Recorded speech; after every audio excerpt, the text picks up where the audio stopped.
Hello बच्चों, let's read the question. In the arrangement shown in the figure, the ends P and Q of an unstretchable string move downwards with uniform speed u. Pulleys A and B are fixed. Mass M moves upward with a speed. Here we have given 4 options with a diagram.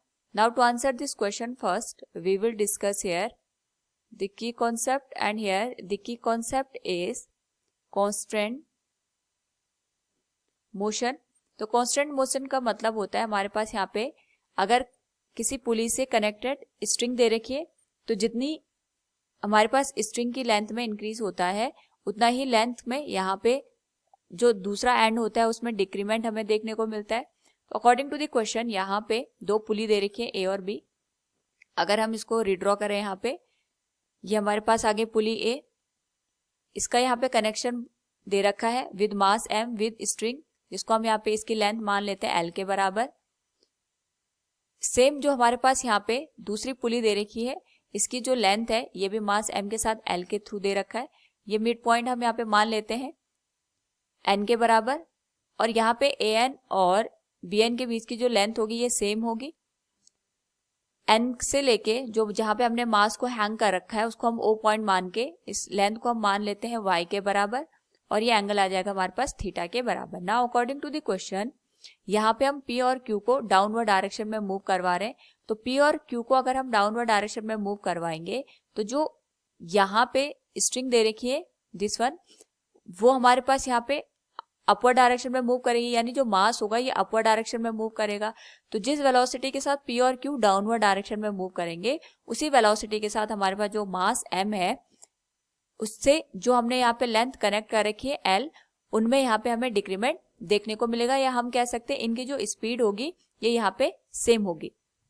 Now अगर हम यहाँ पे एक triangle को लेके इसी situation को consider करें, ट्रायंगल ANO, तो ये आ जाएगा AO का square will be given as AN का स्क्वायर प्लस NO का स्क्वायर. तो AO का स्क्वायर आ जाएगा L का स्क्वायर, AN का स्क्वायर आ जाएगा एक्स स्क्वायर, और NO का स्क्वायर आ जाएगा हमारे पास यहाँ पे वाई स्क्वायर के बराबर. नाउ अगर हम यहाँ पे डिफरेंशिएशन कर दें तो ये आ जाएगा 2 into L D L by D T will be equal to 2 into X D X Y D T plus 2 into Y D Y by D T. Now यहाँ पे टाइम के साथ साथ जो x है इसमें तो कोई भी चेंजेस नहीं आ रहे, तो जो हमारे पास D X by D T है इसकी वैल्यू यहाँ पे 0 के बराबर हो जाएगी. So we can rewrite this as 2 से 2 कैंसिल करने के बाद L D L by D T equals Y D Y by D T के बराबर. नाउ यहाँ पे अकॉर्डिंग टू द क्वेश्चन हमसे बोला गया है कि जो P और Q है both are moving in downward direction with velocity u.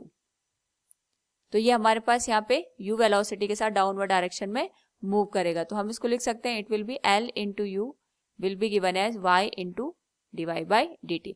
और हमारे पास जो d Y by D T है हमें इसी की value according to the question यहाँ पे फाइंड आउट करनी है. क्वेश्चन में हमसे पूछा गया मास m move upward with a speed of, यानी जो हमारे पास ये y है y की जो स्पीड होगी वही हमारे पास यहाँ पे मास m की स्पीड भी कंसिडर की जाएगी. जिस रेट से ये जो y है इसकी जो लेंथ है या हम कह सकते हैं इसकी जो यहाँ पे डिस्टेंस है उसमें कमी आएगी, उतना ही हमारे पास यहाँ पे जो मास m होगा उसकी वेलोसिटी होगी. तो हम जो मास है इसकी वेलोसिटी को vm के बराबर कंसिडर कर लेते हैं. तो ये आ जाएगा L into u will be equal to y into d Y by D t को मैंने यहाँ पे लिख दिया vm के बराबर. Here vm is velocity of mass. हमें यहीं पे vm की वैल्यू ही फाइंड आउट करनी है. So it will be vm will be given as L into u divided by y. So it will become u divided by y divided by L के बराबर. Now यहाँ पे हमारे पास जो ट्रायंगल बन रहा था अगेन अगर हम इसको कंसिडर करें तो ये एंगल आ गया थीटा, ये एंगल आ गया x, this one is y and this one is L.